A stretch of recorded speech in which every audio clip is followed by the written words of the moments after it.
moderator Saint Manito Online sudah bergabung di sini.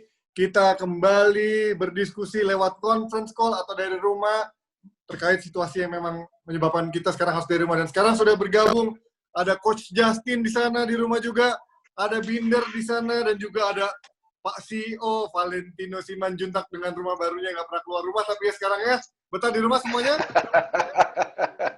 Gue jagain properti gue, Ji. Hah? Jagain properti gue, Mercy, Alphard. Sombong ya tetap ya? Bukan sombong. Orang lagi susah gini tetap di auto debit, tau nggak lo? Tetap ditagih cicilannya. Tapi rumah baru makannya kerupuk gituan. Gue pikir kerupuknya kerupuk mahal. Udah bacot lo, Inang nih. Justru duitnya habis buat beli rumah, makanya kerupuk. Tapi yang penting semuanya Binder, Justin, dan juga Valen, yang penting semuanya sehat ya. Siap. Sehat ya. Dan pastinya kita DPI tetap mau ngasih informasi terupdate dari dunia sepak bola, walaupun sekarang semuanya sedang lumpuh akibat virus corona. Dan yang pastinya kita akan ngebahas pertama dari pembahasan dari pertama itu adalah Barcelona yang memang kemarin kita sempat juga bahas juga bersama Binder di DPI X Shopee, yaitu Barcelona yang lagi mencari momentum di tengah breaknya sekarang sepak bola ini. Mereka mencari momentum untuk mengincar striker Inter Milan Lautaro Martinez yang kabarnya diincar untuk menggantikan Griezmann. Kemarin gue udah ngobrol banyak soal sama Binder ya. Gue mau nanya dulu sama Justin. Emang Griezmann udah bisa dikatakan layak dibuang atau sudah bisa dikatakan sudah tidak bisa perform untuk Barcelona lagi, Coach? Nggak, bentar. Sekarang kalau kita menilai pemain, bukan dia. Kalau untuk gue, Griezmann tetap pemain hebat, oke? Ya. Sekarang masalahnya pemain apa yang lu cocok? Lu tidak bisa beli Trent Alexander-Arnold, lu taruh sebagai striker. Contoh, ya kan? Lu beli Griezmann, ini udah berkali-kali gue katakan sebelum dia gabung. Griezmann itu hebat karena ATM sering melakukan Justin koneksinya jelek ya? di tim mendapatkan space. Dia hebat karena dia punya skill, punya speed, sering bekerja keras daripada mencetak gol. Nah, apakah hebat? Dia tetap pemain hebat. Cuman kalau lu berharap seorang Griezmann lebih untuk striker mencetak gol, orangnya salah. Mending Lautaro Martinez. Gue lebih setuju. Oke? Nah, sekarang tergantung Setien lagi, apakah dia bisa memanfaatkan Griezmann, contoh sebagai lebih turun ke belakang, di belakang striker. Kalau dia fokusnya pengen seorang striker, ya Griezmann harus dijual. Nah, Binder, kemarin kita juga sempat ngebahas ya soal Lautaro dan Griezmann ini. Kalau ngomongin soal perbandingan golnya, kan sebenarnya nggak terlalu beda jauh. Kalau nggak salah Griezmann itu juga 14 gol, Lautaro 16 gol. Secara jumlah gol, nggak terlalu banyak bedanya. Sementara dia membutuhkan goal getter yang memang benar-benar bisa lebih tajam daripada itu, kan? Iya, tapi peran mereka kan beda. Kalau Martinez mainnya kan sebagai striker murni di Inter. Kalau Griezmann kan tidak seperti di Atletico. Dia adalah striker. Dia diduetkan antara dengan Korea atau dengan siapa tuh? Diego Costa ya, kalau tidak salah ada Costa. Dulu, ya. Nah, dan dia itu tugasnya untuk juga terlibat dalam proses attack pada saat sudah mendekati pertahanan defense lawan dan mencetak gol. Tapi di Barcelona kan kalau yang gue lihat, dia posisinya kan dimainin di kiri luar ya. Di kiri luar penyerang sayap. Messi di kanan luar. Kadang striker juga. Iya, tapi Suarez, kan? Tapi striker dia main kalau gak ada Suarez. Tapi awal-awalnya kan dia main kan di kiri luar. Kiri. Ya. Nah, terus ada juga pemain yang baru dipinjam ya, Martin itu tuh, Martin.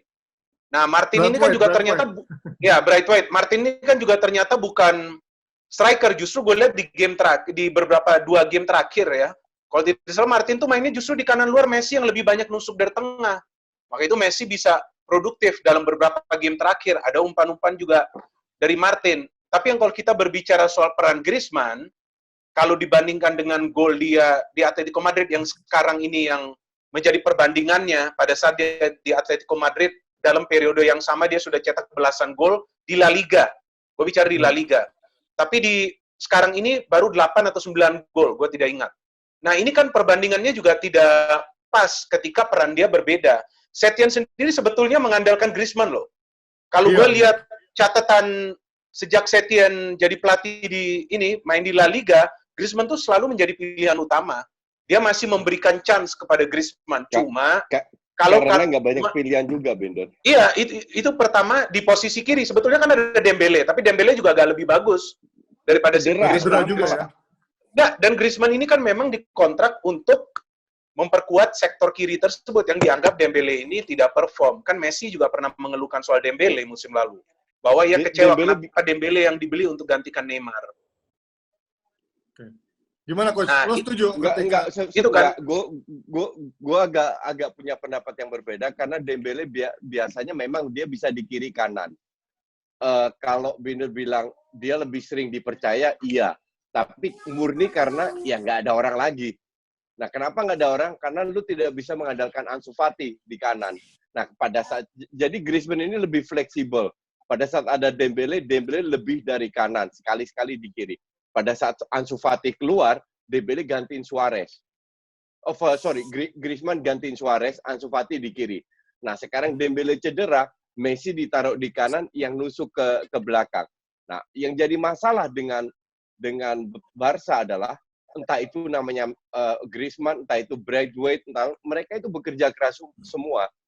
Gue melihat peran Suarez di depan, dia tidak begitu, dia lebih real striker, lebih ke depan, beda banget dengan Griezmann di Barca. Griezmann, walaupun dia di atas kertas penggantinya Suarez, tapi dia lebih bekerja keras, seringkali dia mundur ke belakang. Nah, pertanyaan kedua kan, pada saat lu bekerja keras, kapan lu mendapatkan posisi yang benar? Tapi kalau dinilai Griezmann murni dari gol, untuk gue tidak fair.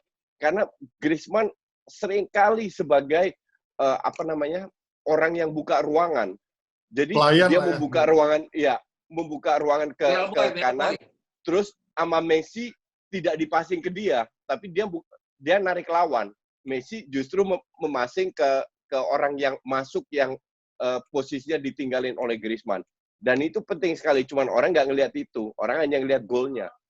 Enggak, sebetulnya orang kalau lihat golnya juga, itu yang gua katakan. Orang nggak memahami tugas dia ini beda, nggak seperti di Atletico Madrid. Iya kan, betul. Sekarang Suarez pun sudah cedera, Suarez nggak main. Ini kan dia kalau nggak salah dalam beberapa game terakhir dia 2 atau 3 gol aja nih dari 8 game itu. Akhirnya Messi yang harus muncul terus kan. Padahal Messi ini kan mainnya lebih banyak di kanan luar. Enggak. Messi dari 8 match terakhir itu cuma cetak dari 1 match 4 gol itu. Sebelum-sebelumnya dia nggak cetak gol sama sekali, dia assist. Sebenarnya itu nggak ada masalah. Nggak ada masalah. Cuman gue sering lihat Messi ini jarang ngincer, tidak seperti dia melakukan passing ke Suarez. Dia jarang sekali memberi passing ke Griezmann. Nah, mungkin ini bukan like or dislike, tapi mungkin ini bagian dari strategi di mana tujuan Griezmann adalah merusak defense lawan. Karena pada saat karena lawan kan ikut, ada ruang kosong yang bisa dimanfaatkan. Mungkin tujuannya seperti itu. Maka dari itu, kemungkinan besar kenapa Griezmann selalu dipercaya sebagai starter, walaupun cedera, walaupun Suarez balik, kemungkinan dia akan bermain lagi. Karena dia bekerja keras. Jadi jangan dinilai dari golnya. Nah, kalau seandainya Lautaro datang, nggak ada masalah.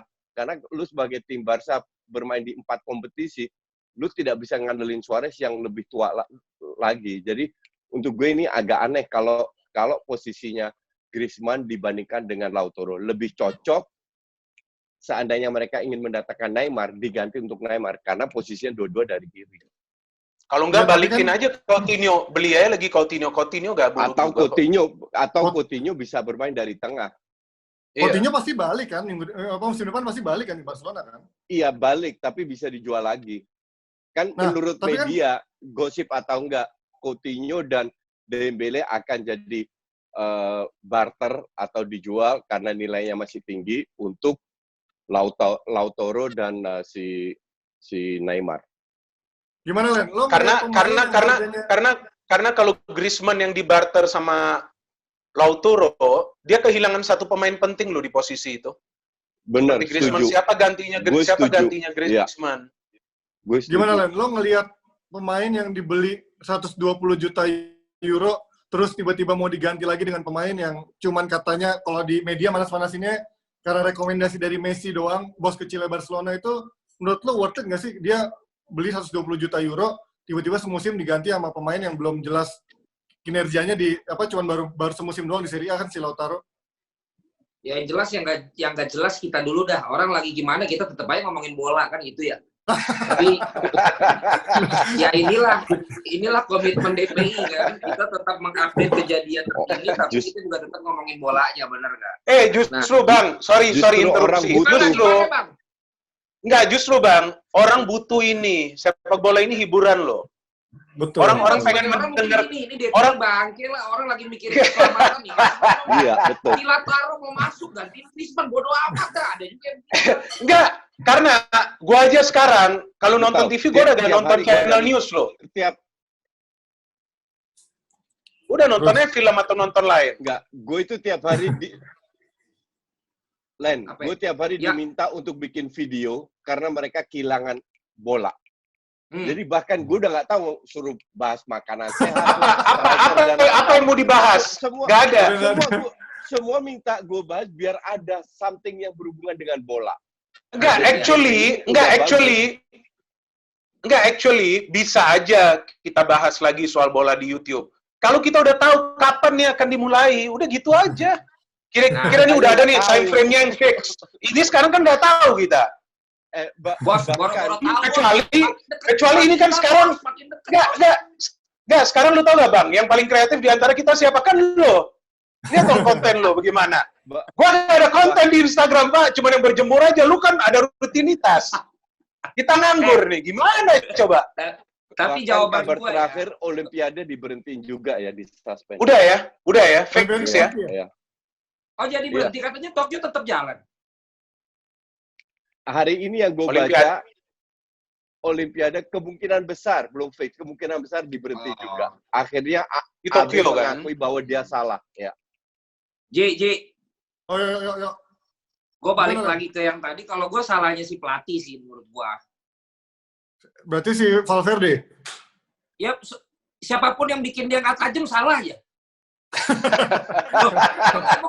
Gue ngomong berdasarkan kenapa sama Simeone dan sama Deschamps dia tajam. Nah, itu kan. Nah, berarti kan memang dia beralih peran sebenarnya. Nah, mungkin kan kalau kita ngomong Messi sama si Suarez. Itu udah sohib luar dalam. Ya, terus juga apalagi kalau ada Neymar ya, ini kan nggak ada Neymar kan. Ya. Artinya mungkin emang si Griezmann ini udah tahu dia tuh kayak Justin bilang, dia tuh di sini cuma dibutuhkan melayani, bekerja keras, ditempatin di mana aja mau. Bukan yang dikasih target dengan harga sekian ratus juta dolar untuk nyetak gol sebanyak sebelum-sebelumnya. Mungkin. Iya, tapi masalahnya Bang, dari segi assist pun dia nggak banyak loh. Kacau ya? Iya. Justru Messi ini yang lagi bagus. Betul. Benar-benar. Gue lupa, ada satu lagi pemain. Gue lupa siapa tuh. Dari gol tidak banyak. Dari gol tidak benar. Itu yang masalah. Cuman sekali lagi, gue tekankan lagi, justru satu ruang kecil yang dia buka untuk Messi itu dimanfaatkan. Itu orang tidak lihat. Dan semoga Setien ngelihat itu, bahwa kinerja dari Griezmann ini penting. Kalau Valen bilang salah pelatihnya, iya tergantung juga apa yang kita harapkan dari seorang Griezmann. Kalau seandainya yang diharapkan oleh fansnya mungkin adalah gol, Valen benar salah pelatih. Tapi gue tidak ngelihat itu. Gue melihat bahwa selama setiap pemain, dalam 11 pemain punya kontribusi yang signifikan terhadap kinerja sebuah tim, nggak ada masalah dia main. Bahwa harganya itu sangat mahal, itu lain cerita. Ngerti nggak? Berarti dia perlu punya kontribusi. Dia perlu dicek created chances-nya kali, bro. Ya. Jadi bukan assist, bukan gol, tapi bukan ruang. Gerakan yang dia lakukan itu tidak kelihatan di any data pun. Nggak ada create chances, nggak ada peluang, tapi orang harus nonton. That's why gue tidak begitu selalu exactly, tapi gue nonton, makanya gue berani ngomong.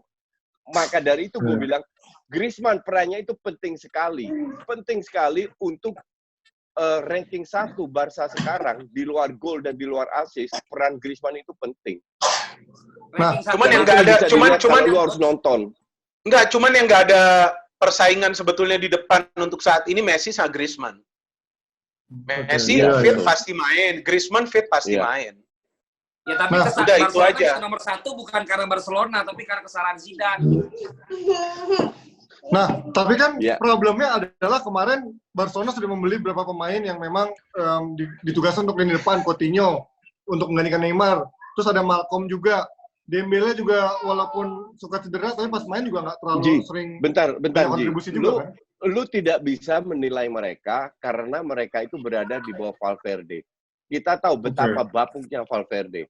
Oke, kalau seandainya Coutinho sekarang balik, kalau gue jadi Setien, Dembele sama Coutinho nggak gue jual. Neymar nggak usah datang, Lautaro Martinez saja datang. Untuk apa? Pelapis. Karena Dembele untuk gue one of the best winger yang ada di dunia saat ini. Kalau dia tidak cedera. Nah, cuma sekarang kan kita nggak tahu Messi ini maunya apa. Ya. Nah, itu bukannya kuncinya justru mencari pemain yang bisa nge-klop sama Messi, Coach. Kan selama ini media-media lah ibaratnya kan bilang Griezmann kurang cocok sama Messi, makanya Messi-nya juga nggak bisa main enak sama dia. Nggak bisa juga. Manajemen harus sadar, Messi itu tambah tua. Messi sekarang beda dengan Messi 5 tahun yang lalu. Dia sendiri mengatakan, sekarang tugas saya bukan cetak gol, tapi memberi assist. Dan kelihatan 8 match terakhir dia cuma dalam 1 match cetak gol. Walaupun itu 4 gol sekaligus, ya kan? Nah, artinya dia... Enggak, sebelumnya ada nih. Yang terakhir, bro, lawan Sociedad dia cetak 1 gol penalti juga. Iya, penalti. Untuk kemenangan dia.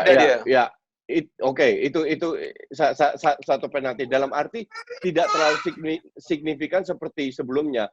Dan Suarez pun udah menua juga. Siapa bilang dia setelah comeback akan bagus lagi? Mungkin 1 tahun. Tapi kalau lu sebagai manajemen klub sebesar Barca, one of the biggest club, lu harus mikir jangka panjang. Nah, pemain-pemain muda, maka dari itu Neymar pun udah 27-28. Pada saat Messi out, apa iya? Kalau gue nonton Neymar di PSG, enggak banget. Itu old school banget. Brazil banget. Kebanyakan dribbling kiri kanan. Maka dari itu gue bilang, PSG nggak bakalan juara Champions League. Terus Lautaro Martinez itu dibutuhkan sebagai pelapis. Makanya Griezmann tetap stay. Coutinho dimanfaatkan sebagai midfielder, bukan sebagai penyerang. Midfielder seperti yang dia lakukan di Liverpool. Sama Dembele, kalau semoga dia fit dan dia udah sadar ya. Salah satu kesalahan Dembele yang dilakukan, dia hidup tidak sehat, sering begadang. Nah, dia sudah sadar bahwa dia ingin berubah. Semoga karena itu dia tidak akan cedera lagi. Lu lihat Dembele. Gue baca The Right Media, Valen. Tuh kan, baca media. Tapi The Right Media. Tapi menurut gue, seharusnya kalau Lautaro memang mereka istilahnya ngebet untuk mengontrak atau membeli Lautaro, kayaknya dia akan menjadi inti. Bisa jadi Suarez yang akan nanti jadi pelapis. Karena Lautaro ini, karena Lautaro ini sebenarnya bukan 1 musim, Anji, berada di Inter, sudah 2 musim loh dia. 2 musim. Nah, musim pertamanya kan jelek kan dia. Enggak, bukan jelek. Jarang dimainin. Bukan jelek. Jarang dimainin, betul sekali. Jarang dimainin. Sekarang Conte masukin dia, dan sebetulnya kan Lautaro ini kan tidak sendirian. Ada Lukaku juga, ada Sanchez juga yang nemenin dia. Tapi kehebatan Lautaro, ini kan bukan pemain yang cetak gol ke tim-tim mediocre saja. Barcelona dia cetak gol. Dortmund dia bisa cetak gol. Juventus dia bisa cetak gol. Jadi ini pemain yang juga... Iya, dia juga bisa perform di match-match besar. Dan 1 plus point. Dia sama Messi main loh di Copa America yang 2019 tuh. Udah kan? ada, 2019. Tapi kan nggak juara, nggak apa-apa. Ya, tapi itulah mungkin yang Messi mau dia. Ya, ini teammate gue juga di Argentina kan. Plus point juga sebetulnya bagi Messi. Untuk Argentina juga. Tuh Bruno-nya MU tuh. Enggak. Beda. Cocok hasilnya. Kalau Lautaro gue setuju, tapi kalau Neymar datengin gue nggak setuju sama sekali. Iya, Neymar janganlah. Enggak, Neymar untuk Madrid. Neymar biar ke Madrid aja. Bagus, Neymar ke Madrid. Bebas. Karena Madrid butuh pemain yang ngeyel gitu untuk kacauin Pique kan. Tapi kan Neymar udah terbukti dipertahankan. Zidane lebih cocok di Madrid, gue setuju. Iya betul memang. Zidane maunya pemain-pemain yang begitu kan, yang movementnya. Iya. Secara chemistry kan dia udah terbukti sama Suarez sama Messi. Kok dibilang lo prefer dia nggak datang, Coach? Enggak. Lo tidak bisa membandingkan sekali lagi dulu zamannya Neymar, Messi, Suarez yang on fire sekarang. Karena Messi punya peran yang berbeda sekarang. Dan apakah seorang pelatih menerima pemain kayak Neymar yang tidak bermain as a team tapi lebih skill individu? Nah, gue bener banget apa yang Binder bilang, lebih cocok di Zidane.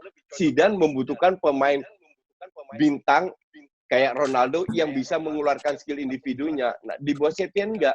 Setien butuh pemain yang speed, yang bisa cetak gol. Teamwork, itu butuhkan.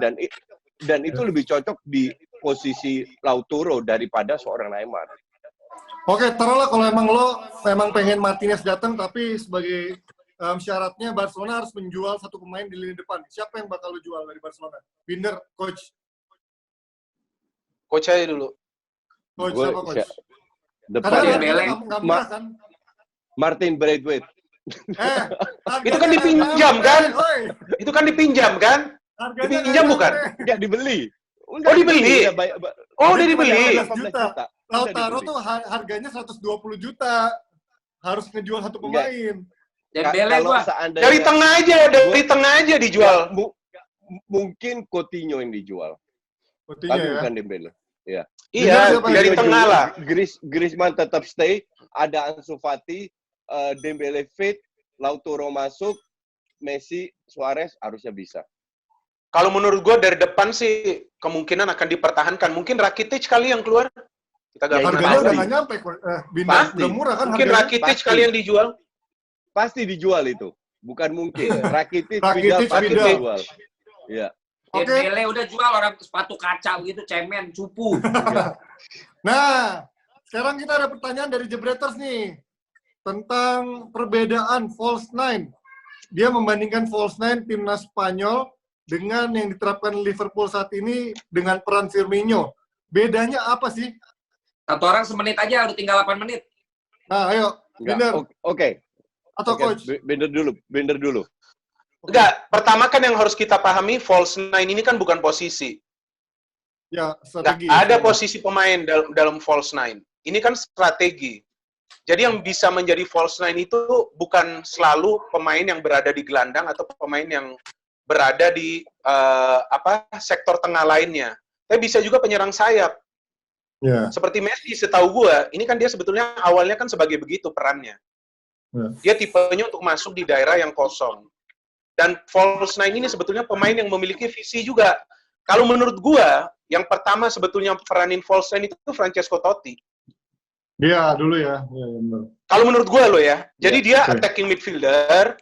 Kalau gue lihat dulu nih, wah nih pemain jago banget ya. Padahal dia ini bukan striker loh. Iya, iya. Dia itu adalah attacking midfielder, tapi dia tuh bagus banget meraninnya. Jadi dia bukan striker palsu, tapi dia striker bayangan. Nah orang kan bilang false nine, wah striker palsu. Ya gak ada yang namanya striker palsu. Karena perannya juga, karena posisinya juga belum tentu dia adalah striker. Ya itu menurut gue sih pemahaman false nine sih begitu, bahwa pemain yang memiliki visi juga, tapi pemain yang juga memiliki naluri mencetak gol, dan itu dikit pemain-pemain segitu yang ada langka lah maksudnya. Kalau dibandingin sama Firmino, nine itu kan posisi striker, oke? Yeah. False nine itu adalah striker yang tidak menjadi murni striker, tapi lebih kemana-mana, kayak Aguero.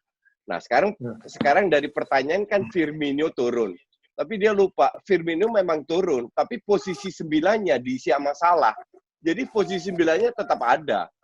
Jadi nggak bisa dibilang false nine juga. Lu bisa bilang false nine kayak Aguero. Pada saat Aguero keluar, posisinya tidak terisi. Lu tau nggak dulu yang paling cantik? Nggak, dulu yang paling cantik peranin peran begini siapa? Tevez dan Aguero di City. Itu susah banget lu ngebedain siapa yang bakal cetak gol, siapa yang bakal goreng bola. Iya. Tapi kalau dibandingin sama dulu kan, kalau dibandingin sama dulu eranya Barcelona sama Spanyol itu kan yang kejutan adalah Fabregas yang gelandang flamboyan elegan yang bukan energik tapi bisa jadi false nine itu beda banget kan sama karakter Firmino kan? Enggak, betul. Nah kembali lagi Firmino memang turun ikut membangun serangan. Fabregas itu attacking midfield. Berapa kali dia ditaruh sebagai striker, tapi bukan striker murni. Dia mundur ke belakang. Kenapa? Karena posisi striker itu tidak ada di timnas Spanyol dengan Fabregas atau Barcelona. Tapi di Liverpool, posisi 9 masih ada, tidak diisi sama Firmino, tapi diisi oleh Salah. Jadi ini masalah posisi dan strategi. Jadi nggak bisa dibandingin. Dan sebetulnya pada saat Fabregas main itu, Fabregas tuh nggak banyak cetak gol loh. Iya, benar. Enggak. Dia cuma hanya untuk dia bukan. Kan kita kan ngomong kan timnas Spanyol. Ya kan kita kan ngomong timnas Spanyol. Spanyol tuh tetap main dengan striker murni seperti Villa atau Torres. Tapi peran Fabregas ini sentral karena ia bisa muncul tiba-tiba dari tengah hanya untuk mengganggu konsentrasi. Padahal golnya dikit, energi dia kan luar biasa. Kalau di timnas Spanyol gue lupa ya, tapi yang gue tahu Fabregas itu pernah bermain dipasang sebagai striker di Barcelona. Pernah. Waktu Villa udah nggak ada. Iya, dan dia pun emang bukan tipe yang sering cetak gol. Tapi dengan posisi itu, dia lebih membuka ruang untuk rekan-rekan. Iya, itu dia. Mengacak-ngacak. Iya. Itu kan penting juga. Kalau Hazard mengacak-ngacak, tapi permainan timnya yang diacak. Ini bedanya Hazard. Sekarang, kalau sepak bola modern ini, apakah menurut kalian... Gua dulu anjing. Valen dong, dia kan fans Liverpool. Oh iya, lupa. Panjangin durasi. Menurutmu kehebatannya Firmino sebagai false nine dibandingkan sama Fabregas atau eranya siapa yang bilang false nine? Lo lihat dong, Salah sama Mane itu tetap di kiri kanan, kecuali udah ada pergantian pemain si Firmino. Yang ada justru, inilah nomor 9 yang kekinian tuh kayak Firmino. Dia bisa di depan, tapi lo lihat dong, dia bisa bantu ke defense juga kan? Kalinya kan dia jago banget tuh. Iya. Ketika dia nyuri bola ke situ, barulah si Salah atau Mane nutup yang posisi diri nomor 9 kan gitu. Jadi menurut gua bukan justru false nine, tapi ini nomor 9 yang zaman sekarang tuh yang kayak Firmino, dan itulah kenapa Klopp senang sama dia. Makanya orang banyak yang bilang kan dia nggak tajam, tapi lagi-lagi untuk ngebuka ruang, untuk ngasih peluang. Dia orang pertama untuk melakukan pertahanan kan dia kan. Lah iya, lu lihat betul. Lu lihat deh cara dia nyuri bola dari lawan pertama kali sebelum nyampe ke Gini tuh, atau pemain-pemain tengah tuh dia duluan kan. Iya. Makanya. Untuk ukuran pemain defense kan dari depan. Lah iya, untuk ukuran pemain mikirin rambut sama benerin gigi ke dokter Tompi begitu, bisa main begitu mah salut gua. Iya. Oke, waktu kita masih berapa menit? Ini ada pertanyaan terakhir ya dari Arjangi Arif. Soal Serie A nih, walaupun di Italia juga lagi stres soal kasus corona, bahkan katanya Mancini cerita ada kantong mayat di mana-mana, tapi masih tetap ngotot klub-klub katanya mau menggelar latihan dalam waktu dekat. Ini menurut kalian realistis nggak sih mengorbankan meresikokan nyawa untuk sepak bola? Tidak. Gue bilang Serie A akan bubar. Karena kasus Italia sudah sangat ekstrim. Paling ekstrim di seluruh dunia. Dan itu tidak akan selesai dalam 1 bulan. Kecuali dalam 1-2 hari ini ada obat yang benar-benar ampuh, bisa membuat pasien yang parah jadi sembuh. Itu doang. Tapi kalau melihat sikon tanpa ada obat atau pencegah, Serie A akan bubar. Nggak bakalan. Orang latihan, lu kebayang nggak? Every day lu baca news, ratusan yang meninggal. Ratusan loh. 1 hari. Terus lu tetap latihan. Lu bisa latihan online aja, Coach, pakai Zoom latihan online.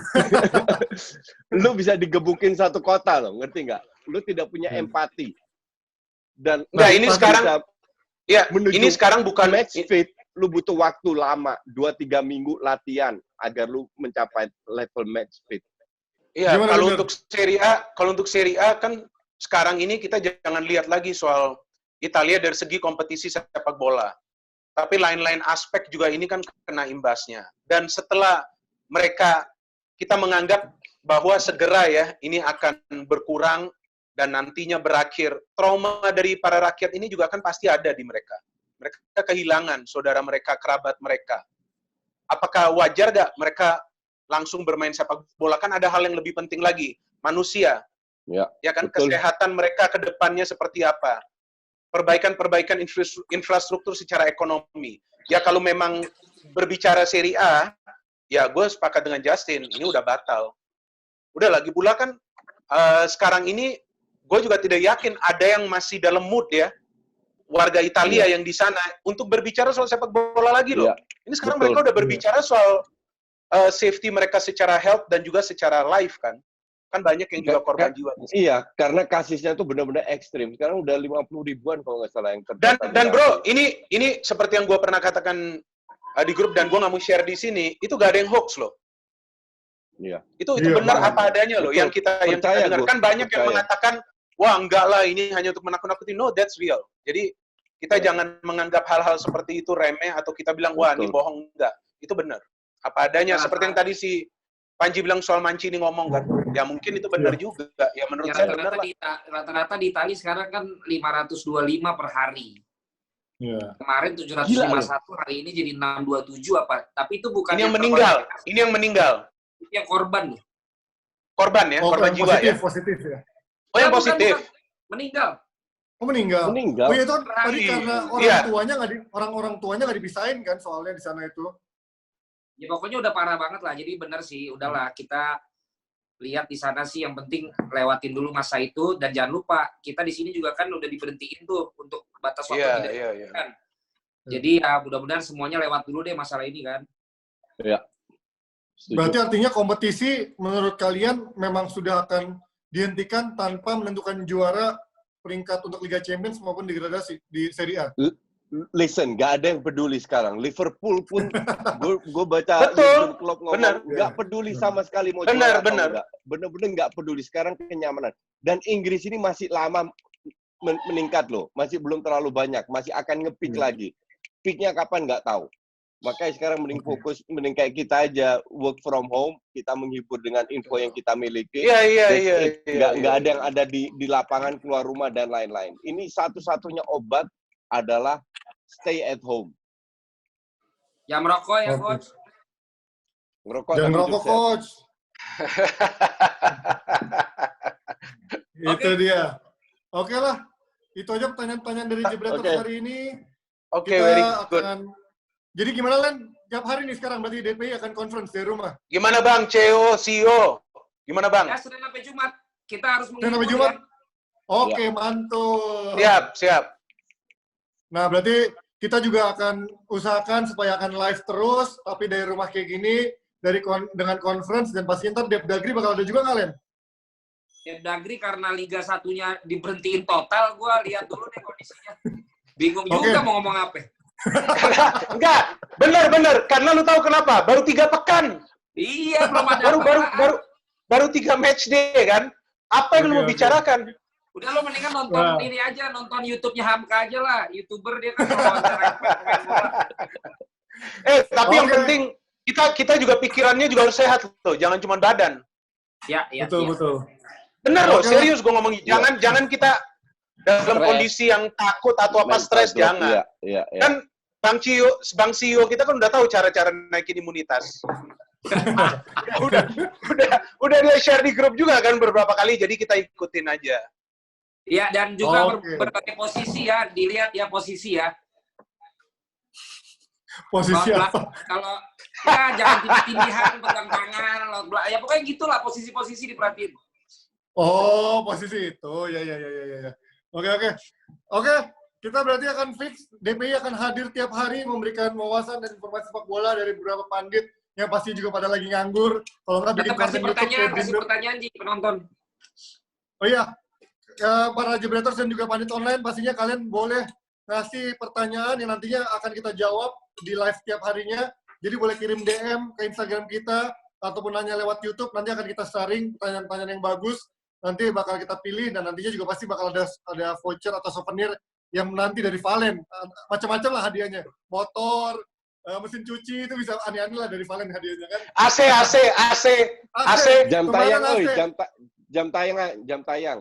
Oh iya, jam tayang kita mau fixin nih, jam 6 nih. Apa jam berapa? Apa jam 9? Loh, setengah 10. Jam 6. Oh, setengah 10. Setengah 10. Oke. Tiap hari kita akan jam tayangnya DPI Pusat setengah 10 malam. Jadi wajib nonton setiap Senin sampai Jumat DPI dengan Binder, Coach, Valen, Kang Jalu, Haryo di sana, dan pasti ntar ada Vaniko juga. Sama Mardel yang udah lama nggak kelihatan, pastinya akan menghadirkan informasi begini dari DPI pastinya. Oke. Selamat ya buat thank you Justin, thank you Binder. Oh iya. Thank you everybody. See you everybody on DPI tomorrow. Bye-bye.